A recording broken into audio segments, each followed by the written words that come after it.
How you doing, YouTube? Matt, Massive Beer Reviews, back with yet another review. A little bit of Pittsburgh probable haze in the form of Dancing Gnome Brewing. It is their Mosaic Jam. Yeah, Dancing Gnome. Haven't done any of their beers in quite some time, but I won my fantasy football beer league, and that means I get a whole bunch of beer, ensconced in beer. And the first person to drop stuff off, my buddy Jerry, he has a bunch of Pittsburgh connects, so he dropped this little jammer off. Literally and figuratively, if it's a jammer. What does it say in here? It says Mosaic Jam, Dancing Gnome. We have a 6.8% alcohol by volume American ale. I think they put the date somewhere odd on these, to be honest with you. I don't think they do it bottom of the can. Whatever. I know it's fresh. And label-wise, it's cool. It says a microphone that says jam on it. What are you going to do? There you go. Yeah, it's been a while. Almost a year since I've had a Dancing Gnome beer. So it's kind of cool. Kind of dive back into one. Plus, it's sweeter, you know, when you crush all your opponents in the dust in fantasy football, and then beer is at the end of that shock and awe of destruction. It's just tastier. Yeah, I mean, that looks like your quintessential haze, you know. Not super creamy top, neither rocky, you know, somewhere in between, you know, 3/4 of pinky finger, just off white, and she's got a big, hefty haze to her. You know, not the haziest beer in the history of mankind, but she's not going to be confused with clear. Let's get a nose. Oh yeah, dirty, filthy, ranky, weed pulling, weed smoking, all kinds of dirty, filthy filth, florin filth. I think I said that about the other one. I did two of these at the same time. I got two of them. That was the bigger one. The nose was so great, and it was dirty and funky and murky and much the same as far as how similar the nose was, but it was a big letdown in taste. Hopefully that's not the same with this one. But yeah, there's some underlying fruit there, but I really couldn't get to it because it's just weed, tomato stock, and funk. So that green vegetal weed, smoking it, pulling it, the whole nine kind of funkiness, dirtiness, filthiness, dankiness, if you will. Let's just dive in. See what you taste like.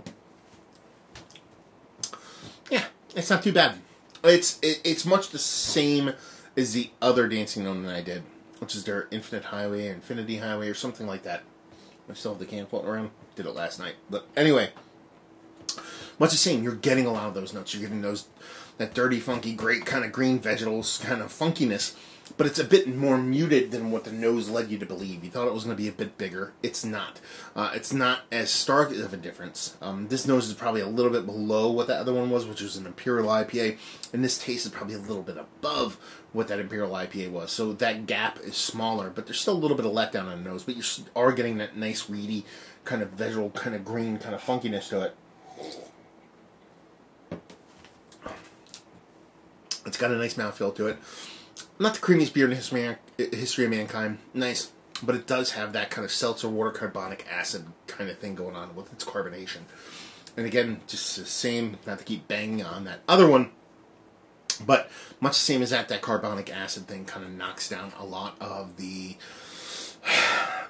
beautifulness of a lot of these hazies. So whenever you get that, the breweries that tend to kind of produce that flavor, or more the foams of the world, the sloops of the world, it almost like it's like they're doing their beer a disservice, and that they're kind of just not unleashing all the potential in their beer because of the way that kind of seltzery carbonation kind of comes off. So I don't know why they do that. I don't know if they just don't know any better, or they just choose that flavor profile, but it's not one of my favorite. I view it more as an off flavor than anything else, even though I believe it's just all derived from carbonation.